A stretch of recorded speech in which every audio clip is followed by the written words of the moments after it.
Quant au sujet, qu'est-ce qu'une constitution? On en a déjà, je trouve, parlé beaucoup. Moi, ça me paraît mal posé. Ah bon? Bon, on peut quand Oui, même. qu'est-ce qu'une constitution? Oui, franchement, alors vas-y. Alors, tu avais prévu. Et je crois que tu avais préparé quelque chose. Donc, je te Oui, propose oui. d'y aller. Vas-y. Bah écoute, j'avais préparé quelque chose. J'avais repris des notes de mon article de 17 pages que je vous avais Non, présenté pas au 17 pages. début. Vas-y. Et donc, ces notes, c'est alors, mais vraiment comme ça, c'est vraiment des notes. Clé de voûte d'une organisation politique nationale, un cahier des charges, enfin, la Constitution se voudrait être la clé de voûte dans l'esprit des gens, enfin, voudrait répondre à cette définition, clé de voûte d'une organisation politique nationale, un cahier des charges suprême quoi, de la République. Et au bout du compte, moi, j'arrive quand même à une définition un petit peu plus, à la fois plus réduite, mais en même temps plus philosophique, un petit peu, canevas de règles qui permet de tendre vers un équilibre qui fluidifie les différences intrinsèques entre les hommes. C'est-à-dire que c'est de constater que la Constitution ne peut pas être cette espèce de cahier des charges parfait qui ferait référence à des principes plus ou moins absolus, etc. Il faut accepter que la Constitution soit imparfaite, accepter que la Constitution est malgré tout d'inspiration idéologique. Ce n'est pas une espèce de monolithe qui descend du ciel comme dans 2001 Odyssée de l'espace. C'est un canevas qui fluidifie, qui fluidifie l'équilibre des différences intrinsèques entre les hommes. C'est-à-dire assumer les différences entre les hommes et les femmes, bien sûr, pour en faire une espèce de canevas de règles. Voilà, c'est-à-dire une grande humilité dans la rédaction de ce truc-là. Il faut que cette constitution soit amendable avec une certaine souplesse d'amendement pour qu'elle puisse s'adapter. Donc, j'avais commencé, avant de prendre cette note, cette direction, j'avais écrit une constitution. Avoir une bonne constitution, c'est-à-dire avoir un bon métabolisme, c'est-à-dire être physiquement vigoureux et avoir une structure cohérente. C'est-à-dire que la constitution euh, doit être vigoureuse et cohérente. Vigoureuse et cohérente, ça c'est la façon dont elle doit être, mais se pose la question de pourquoi elle l'est et à partir de quelle source elle tient sa vigueur et par quels moyens elle maintient sa cohérence. Donc voilà, c'était les directions que j'avais prises. Politique au sens d'organisation des sociétés humaines, c'est-à-dire que là, on part de l'organisation des sociétés humaines pourquoi faire une constitution. Pourquoi bah, c'est pour organiser la société, tout simplement, l'organiser.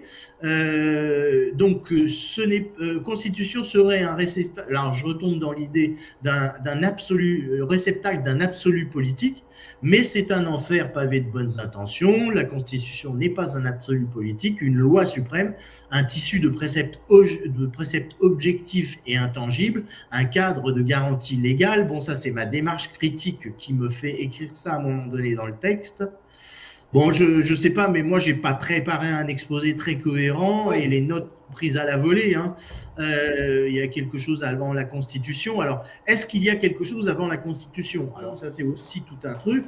Est-ce que ce ne sont ni le paradis, ni le jardin d'Éden, mais tout ce qui rend nécessaire son exigence, son existence? C'est-à-dire, qu'est-ce qui rend nécessaire l'existence d'une Constitution? Donc l'homme est un animal social qui doit aménager son appétence à la vie en communauté. De là s'engraine le cheminement vers une constitution. La constitution pourrait être le réceptacle dans une sorte de pyramide inversée de toute l'histoire humaine, ou plutôt de la condition humaine. Voilà, donc après, je fais dans le texte, je m'en souviens, je fais toute une digression sur ce qui pourrait inspirer la Constitution. Bon, c'est beaucoup trop énorme. Une des premières difficultés serait de prétendre ordonnancer la société humaine sur une base uniquement rationnelle et faire l'impasse sur l'affect, sur l'inconscient et sur le ça. C'est-à-dire qu'il faut aussi considérer, et là, je ne sais pas si on va être d'accord, toi et moi, mais il faut considérer que la Constitution puisse... enfin, c'est mon introduction pour dire qu'en fait, la Constitution, elle est idéologique. Même si elle tente à rester rationnelle, elle est imbibée d'idéologie et même d'affect de la part des gens, c'est-à-dire le vouloir décrire le bien, la question du bien. Qu'est-ce que le bien pour que la Constitution se réfère à une volonté du bien? Alors, il y a toute une question là-dessus, tout un questionnement sur acter la volonté du bien et son corollaire, la priorité de vie, de la façon la plus objective dans un écrit constitutionnel ne suffira jamais si ce n'est pas accompagné d'une perspective d'espoir, quelle qu'en soit la forme. Donc voilà, c'est-à-dire qu'on a cette volonté d'inscrire quelque chose de bien dans la Constitution pour que les relations soient fluides, etc., etc.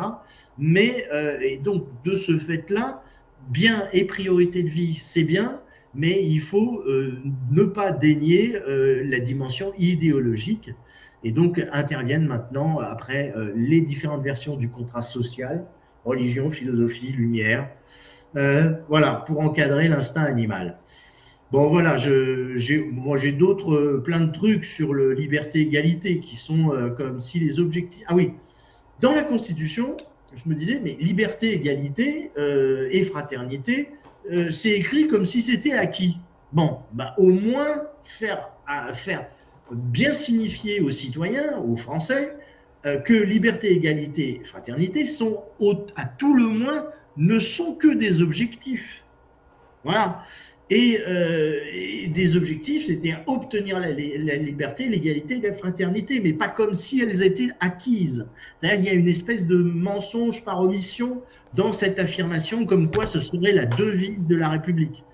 Donc voilà, bon, je m'arrête là parce que bon, c'est oui. pas... Ah non, mais bon, c'est déjà bien pour lancer le... Alors, tout ce que tu dis est très intéressant. Moi, la question que je me pose, tout de suite après l'énoncé « Qu'est-ce qu'une constitution ?», c'est que bien entendu, une fois on est d'accord sur le fait que la constitution, ça se présente sous la forme d'un ensemble de règles, bien. Quel différentiel entre la constitution et puis les lois, les règlements, les arrêtés, les directives, les ordonnances, bon... Ouais. Toutes ces règles coercitives, hein, petites ou grandes, puis l'arrêté municipal où on interdit de brûler des déchets verts, bon, jusqu'à les traités internationaux, qui différencient entre l'ensemble de ces règles. Alors, en France, moi je les chiffre à la volée à 140 000. Et puis la Constitution qui est différenciée. Pourquoi il y a deux trucs comme ça? Il y a la Constitution. Alors d'abord, pourquoi il y en a deux? Et puis est-ce qu'il faut forcément qu'il y en ait deux? Alors d'abord, quel différentiel? La première question, quel différentiel entre la Constitution et l'ensemble de toutes les lois? Lois prises au sens général. Eh bien, c'est qu'effectivement, la Constitution, elle est au-dessus, soi-disant au-dessus. C'est-à-dire que les lois sont en dessous, elles ne doivent pas être contraires à ce qui est écrit dans la Constitution. Dit autrement, la Constitution est censée donner un cadre à la loi. C'est-à-dire, attention, on peut légiférer sur ceci, cela, mais faut pas, voilà, il y a des bornes ici, il y a des bornes là, hein. Bon, parce que si la Constitution ne donne pas des bornes à la loi, c'est pas la peine qu'il y ait une Constitution. Il suffit qu'il y ait des lois. Voilà. Il suffit qu'il y ait une instance législative qui fait des lois.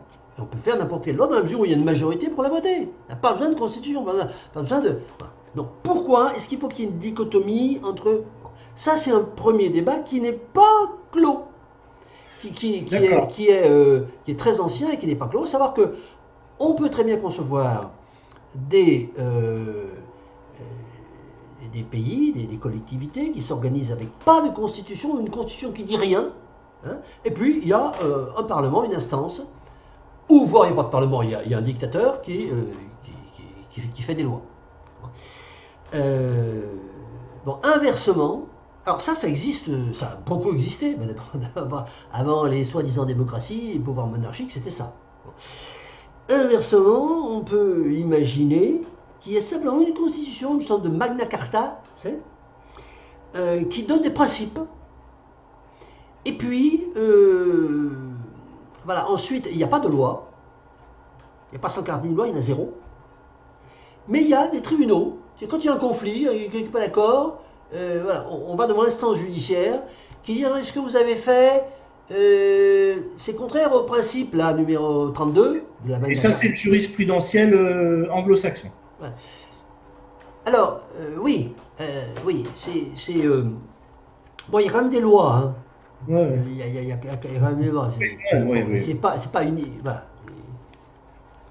Non, la différence entre le système anglo-saxon, enfin, disons essentiel entre anglo-saxon et latin, c'est qu'on a du droit écrit et du droit oral. Hein. Bon, ça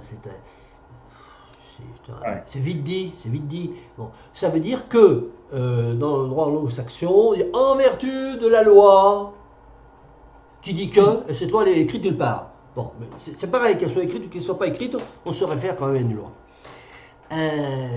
Non, moi je te parle d'un système où il n'y a pas de loi et on se réfère simplement à des principes.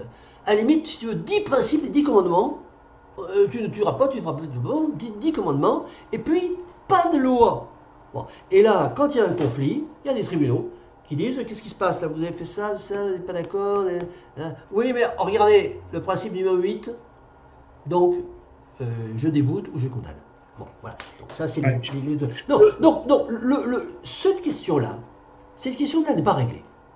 Elle n'est pas réglée. Est-ce qu'il faut une constitution? Est-ce qu'il faut qu'il y ait d'abord un cadre de la loi et qu'ensuite la loi soit bornée par ce cadre?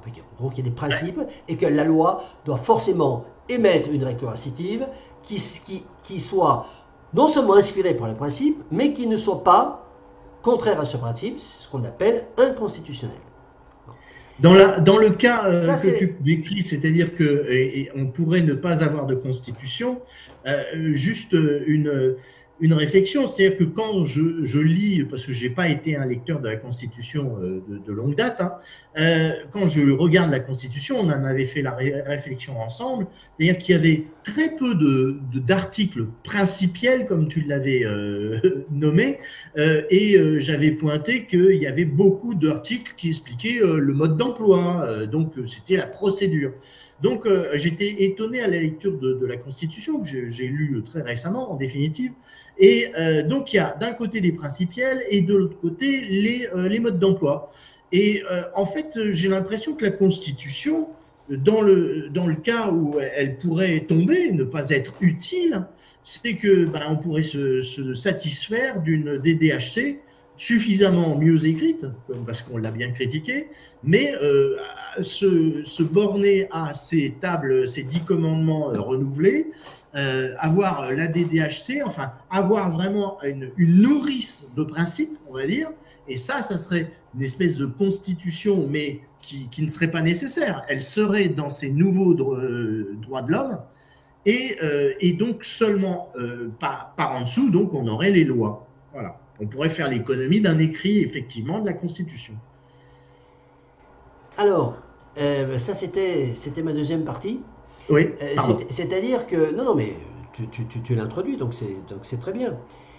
Une fois qu'on a dit ça, est-ce que c'est faisable?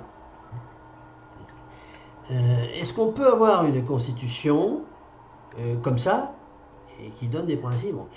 Et donc, avant de répondre, est-ce que c'est faisable? On regarde ce qu'on a fait, ce que les différents pays ont fait depuis un siècle, 2 siècles, comment on écrit des constitutions, qu'on met des lois un peu sur le papier. Ils n'y arrivent pas. Ils n'y arrivent pas, c'est-à-dire que il y a un mélange, effectivement, de principes et de ce que tu appelles des modes d'emploi, des procédures. Des notices d'utilisation, dont on se demande d'ailleurs si elles relèvent de la Constitution, parce que finalement, Les 3/4 de la Constitution de 58, ça pourrait être dans le code électoral, tout simplement. La façon dont on convoque l'Assemblée nationale, la façon dont on fait des élections, le délai. Sur le président de la République, il y a 2 pages. Sur au bout de 38 jours, on peut faire ceci, on peut faire cela. Enfin, bon, ça peut être très bien dans un code. Ça n'a rien à faire avec la Constitution. Bon. Donc, la question est ouverte de ce point de vue-là. Et il faut remarquer que tous les articles constitutionnels, qui sont les articles que tu désignes comme étant des modes d'emploi, je dis cuisine politicienne, enfin on met le mot qu'on veut, sont des articles extrêmement bien faits, hein. Enfin bon, c'est extrêmement précis. Alors là, il n'y a aucun problème, c'est très très clair, on ne peut plus clair. Bon. Par contre, lorsque la Constitution dit, bah, écoutez, je vais mettre des principes pour border la loi, c'est-à-dire que, attention, je vous dis qu'on est en démocratie, on est dans un pays développé, donc il ne faut pas qu'on vote n'importe quoi. Et moi, je suis la Constitution, je suis là, ici, moi, en tant que Constitution, au-dessus de vous, et je vous dis, attention, là, il ne faut pas y aller, ça ne va pas toucher, il ne faut pas aller plus loin que ça. Non. Eh bien, elle ne sait pas faire, c'est qu'elle ne sait pas écrire un principe. Alors, est-ce qu'elle ne sait pas ou est-ce qu'elle ne veut pas? Je dirais, c'est entre les deux, enfin c'est même pire que je ne veux pas, c'est je vous roule dans la farine. C'est-à-dire que je vous dis, j'ai la vertu d'être une table de principes. Regardez, vous pouvez dormir tranquille, parce que vous avez les commandements de Moïse, de Moïse 20e siècle, du votement durable, et avec ça, bon, on n'aura jamais d'outrance, on n'aura jamais de... Bon. Et donc, j'ai écrit des principes qui sont des principes vertueux. Regardez, c'est moi la vertu, j'ai écrit des principes. Bon. Le problème, c'est que ces principes sont bidons, c'est-à-dire c'est comme le Canada Dry, ça ressemble de l'alcool, et ça n'est pas d'alcool, ça ressemble à des principes, et quand on les lit, alors on ne va pas refaire le truc, parce que je l'ai déjà dit tellement souvent que ça devient rabâché. Ce sont des artifices rédactionnels qui ont l'air de principes et qui en fait sont des, disons, des laissez-passer, des Ausweis pour l'arbitraire. Je vous dis qu'il y a un principe, et donc, vous voyez qu'on ne va pas pouvoir, par exemple, faire des lois liberticides, puisqu'il y a un principe, mais le principe te donne le droit de faire la loi liberticide. Et donc, tu fais la loi dessous, tu fais la loi liberticide, et tu dis, regardez, ma loi, elle n'est pas liberticide, puisqu'elle est conforme au principe qui est énoncé dans la Constitution. Et le principe, lui, donne la possibilité grâce au liberticide. Enfin, bon, voilà. Bon, ça, c'est la théorie. On va faire 20 exemples où on va démontrer ça par A plus B. Voilà. Et donc, du coup, à quoi est-ce qu'on arrive? Qu'est-ce qu'on obtient? On obtient, en fait, un outil qui est désigné comme étant un outil vertueux, qui énonce des principes, table de la vertu, et qui est manipulé par, disons, les associations de malfaiteurs qui dirigent les pays, pour pouvoir faire des lois arbitraires.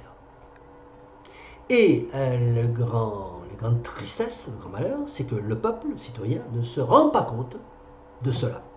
Il ne se rend pas compte qu'il a une constitution qui lui dit qu'il énonce des principes vertueux. Il ne lit pas la constitution, on ne l'incite pas non plus à la lire. Et en fait, ces principes qui sont énoncés sont des principes qui sont pas, c'est une étiquette de vertueux, mais qui ouvrent à l'arbitraire. Et c'est le grand malheur, voilà, le grand malheur de la Constitution.